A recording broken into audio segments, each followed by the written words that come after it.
สวัสดีค่ะพ่อแม่พี่น้องสวัสดีFCทุกท่านเนาะค่ะกลับมาพบมาพอกับเจตาคือเก่าค่ะในทางช่อง YouTube มื้อนี้เจตาว่างลาวพัฒนาค่ะแนวทางของลาวพัฒนาเนาะสมใจค่ะเห็นประวัติอยู่นี่เป็นของสมใจเด้อค่ะพี่น้องเบิ่งเนี่ยมาเบิ่งซอยกันบัดนี้วันที่19ที่ผ่านมาของสมใจเข้าไปทั้งบนทั้งล่างเนาะค่ะ603บน3 ตัว2 ตัวเพิ่นก็เข้าไปค่ะ30ตัวเน้นตัวเจาะตัวเน้นตัวเจาะเนาะค่ะแต่ว่าเป็นตัวกลับ03ของเพิ่นออก30เนาะสมใจ46ล่างค่ะเข้าไป64ตัวกลับคือกันแต่เป็นตัวเน้นตัวเจาะสมใจพี่น้อง FC จับตามอง3 ตัวค่ะเข้าตัวตด630ตัวตดบนเนาะค่ะ3 ตัวสมใจเขาทั้งบนทั้งล่างเกือบแม่นเนาะพี่น้องเกือบแตก3 ตัวเนาะผัดไปแตกตดเนาะผัดไปเข้าตดเนาะเกือบแคปหน้าจอเด้อค่ะเตรียมแคปหน้าจอใครชอบแนวทางของสมใจเนาะค่ะวันที่17ก็หลุดคักหลุดแน่แล้วก็มาเข่าคักเขาแน่เนาะแล้วก็มาถึง3 ตัวเนาะค่ะอะไรก็เกิดขึ้นได้เนาะค่ะเกิดขึ้นได้คือว่าล่ะพี่น้องเป็นเพียงแนวทางเนาะเลขทุกตัวมาวางเพื่อเป็นแนวทางโปรดใช้วิจารณญาณในการรับชมเป็นอย่างสูงเป็นเพียงแนวทางเนาะค่ะมีมีหลุดอะไรก็เกิดขึ้นได้2 ตัว3 ตัวเนาะแนวทางเขามาทั้งบนทั้งล่างเนาะค่ะสมใจถ้าใครชอบก็เตรียมแคปหน้าจอเอาไปซิมลองเบิ่งนะพี่น้องเอาไปพิจารณาดูเนาะแคปหน้าจอท่านผู้ใดชอบไปซ่อมเบิ่งพิจารณาเบิ่งก็ได้เนาะพี่น้องสมใจค่ะลาวพัฒนาวันที่22เพิ่นให้มาแล้ววิ่งลูดค่ะ8กับ1 2 ตัว4หาง81821617ค่ะเบิ้ล88กับ11 3 ตัวค่ะ182816 881วิ่งลูดค่ะ8กับ1เด่นเท่ากันเนาะ8กับ1วงกลมทั้ง2 ตัว2 ตัว2หางค่ะเพิ่นเน้นให้82กับ16ค่ะ82กับ16 3 ตัวเน้นหางเดียวค่ะ816FC แคปหน้าจอค่ะใครจะไปต่อกับสมใจเนาะเป็นวันจันทร์ค่ะวันจันทร์ที่22ชอบแนวทางของเพิ่นก็เตรียมแคปหน้าจอเนาะค่ะเตรียมแคปหน้าจอไว้ใครจะไปต่อกับเพิ่นแคปหน้าจอไปลุ้นกันเนาะพี่น้องผู้เพิ่นยังบ่ทันได้ติดตามยังบ่ทันได้ตามสมใจหรือว่าเพิ่นก็สิเบิ่งอยู่เนาะก็แคปหน้าจอไว้พิจารณาค่ะพี่น้องชอบก็จัดขัดก็ผ่านเนาะไปต่อค่ะเจตาเป็นจังใดเจ้าเจตาพารวยเป็นจังใดเจตาเจ้าปฏิหลุดคักหลุดเนี่ยพี่น้องวันที่22เป็นจังใดเนาะบาดนี้หลุดคักปันสิคือแนวทางสมใจบ่เนาะ17เข้าไปอยู่ค่ะวิ่งรูดตัวเดียว2 งวดค่ะเจตาให้เบิ่งประวัติของเจตาเนาะเป็นจังไดล่ะเจตาว่าติเงิบค่ะ เงิบว่าเป็นยังค่ะเนาะหลุดแล้วหลุดเลยเนาะค่ะหลุดแล้วหลุดเลยกราบขอโทษขออภัย FC ทุกท่านล่ะค่ะกราบขอโทษขออภัยหลายๆที่แนวทางของเจตาบ่เข้าบ่เดินเนาะขออภัย FC ทุกท่านที่เข้ามาเป็นกำลังแรงใจให้เจตาค่ะมาไปต่อไปใหม่วันที่22เนาะไม่มีอะไรแน่นอนเนาะค่ะสำหรับแนวทางเนาะวิ่งลูดค่ะเจตาให้8กับ5ค่ะ8กับ5 2 ตัว4หาง86855152เบิ้ลค่ะ8855 3 ตัว852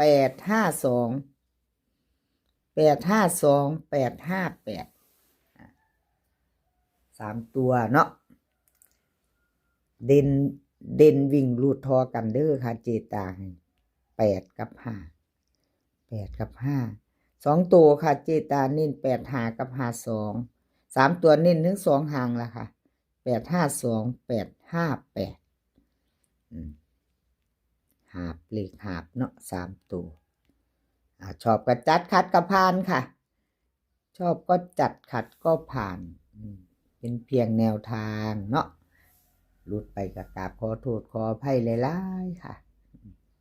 ว่าตั้งแต่ว่าตะซอกหาพัฒนาแนวทางบ่เจตาเจ้าดิ หลุดบ่ช่วงนี้เป็นจังได้เนาะ FC ว่าอันแอดมินครับเดือนนี้อันซีมาดูแม่นความเพิ่น ซีมาซีเดินเนาะซีเดินตัวค่ะเดือนนี้เนาะแคปหน้าจอค่ะไปจะไปต่อกับเจตาชอบก็จัดขัดก็ผ่านมาไปต่อค่ะไปต่อไปต่อค่ะ เลขรับน้ำโสมรับน้ำโสมกับขอโทษขออภัยแทนเพิ่นค่ะเลขรับน้ำโสมก็หลุดไปเนาะวันที่19ของเพิ่นกับบ่เดินบ่เข้าเนาะ603 46 2ตัวไม่มาไม่เดินเนาะค่ะประวัติของเพิ่นประวัติของเลขรับน้ำโสมค่ะไปเบิ่งอีกจักงวดเนาะพี่น้อง2งวดติดพี่น้องขอโทษขออภัย FC หลายๆเนาะค่ะของเพิ่นหลุดไปบอกเขาไม่เดินไม่เข้าเนาะมาเป็นใหม่เจตาเป็นกำลังใจให้คือเก่าค่ะเลขรับน้ำโสมเป็นกำลังใจให้กันและกันเหมือนเดิมเนาะค่ะแล้วก็กราบขอบคุญขอบคุณที่ให้แนวทางมาว่างทางช่องของเจตาเนาะค่ะกราบขอบพระคุณเป็นอย่างสูงสำหรับแนวทางเนาะเลขรับน้ำโสมค่ะลาวพัฒนาวันที่22วิ่งรูดเพิ่นให้มาวิ่งรูด3กับ9ค่ะ2ตัว2ตัว4หาง39 38 92 90เบิ้ลค่ะ33 99 3ตัวค่ะ2หาง392 938วิ่งรูดค่ะเพิ่นเด่น9ร่อง3เด่น9ตัวเดียวค่ะร่อง3เน้น38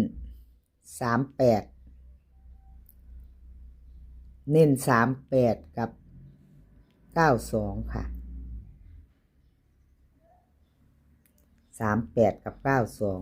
92 3ตัวค่ะเน้นหางเดียว392แคปหน้าจอค่ะไปจะไปต่อกับเลขรับน้ำโสมเนาะเป็นวันจันทร์ที่22เด้อค่ะเจตาลงให้ก่อนมือนึงค่ะลงให้ก่อนมือนึงชอบแนวทางมักแนวทางของเพิ่นกับแคปหน้าจอไว้ไปพิจารณาเอาไปเบิ่งซ่อมๆเบิ่งอะค่ะพี่น้องซ่อมๆเบิ่งแล้วก็เห็นประวัติเพิ่นอยู่เนาะเจตาก็เบิ่งอยู่ค่ะหลุดแล้วคือหลุดเนาะค่ะให้เห็นอยู่ให้ชัดเจนเนาะค่ะ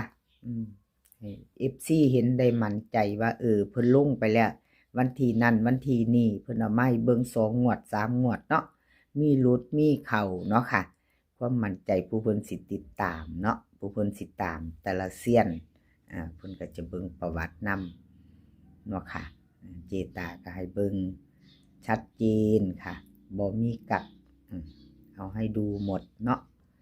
เลขรับน้ำโสมแคปหน้าจอค่ะแคปหน้าจอแคปหน้าจอไว้ต่อวันจันทร์เนาะค่ะวันที่22เป็นวันจันทร์ไปรุ่นกันใหม่เนาะค่ะชอบก็จัดขัดก็ผ่านเนาะค่ะรับชมรับฟังเป็นเพียงแนวทางแคปหน้าจอไว้คลิปนี้ก็ขอให้พี่น้องโชคดีค่ะขอให้โชคดีกับลาวพัฒนาวันจันทร์